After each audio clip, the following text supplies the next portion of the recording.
এখন থেকে আপনার প্রিয় সিরিয়ালগুলো ফ্রিতে দেখুন এক্সক্লুসিভলি শুধুমাত্র। বাবা, সবার পক্ষের কথা তো শোনা হয়নি। এই বিচারে যারা অভিযুক্ত তাদের কথা শোনা হয়েছে,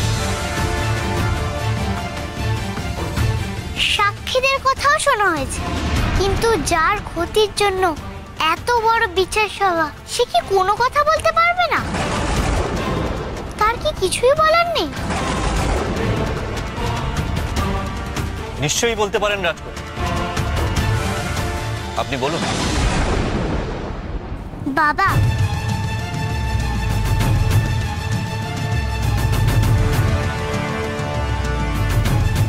আমি জানি মামা মামি যা করেছে তা খুবই অন্যায় কাজ, কিন্তু একবার তাদের দিকে চেয়ে দেখো, তারা কাঁদছে।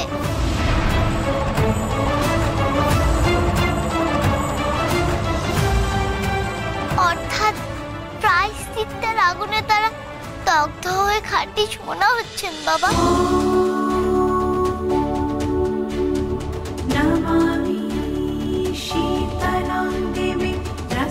চেয়ে দেখো বিক্রম দাদার দিকে,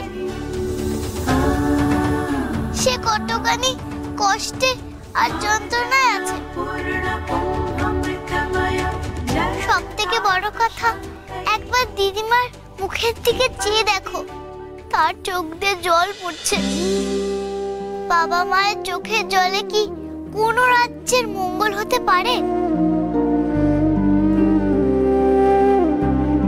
কোনো বালককে অনাথ করে দিয়ে কি কখনো মঙ্গল বিধান করা যায়? তবে তুমি কি চাও শীতলা? ক্ষমা চাই বাবা, মামা মামির জন্য ক্ষমা চাই।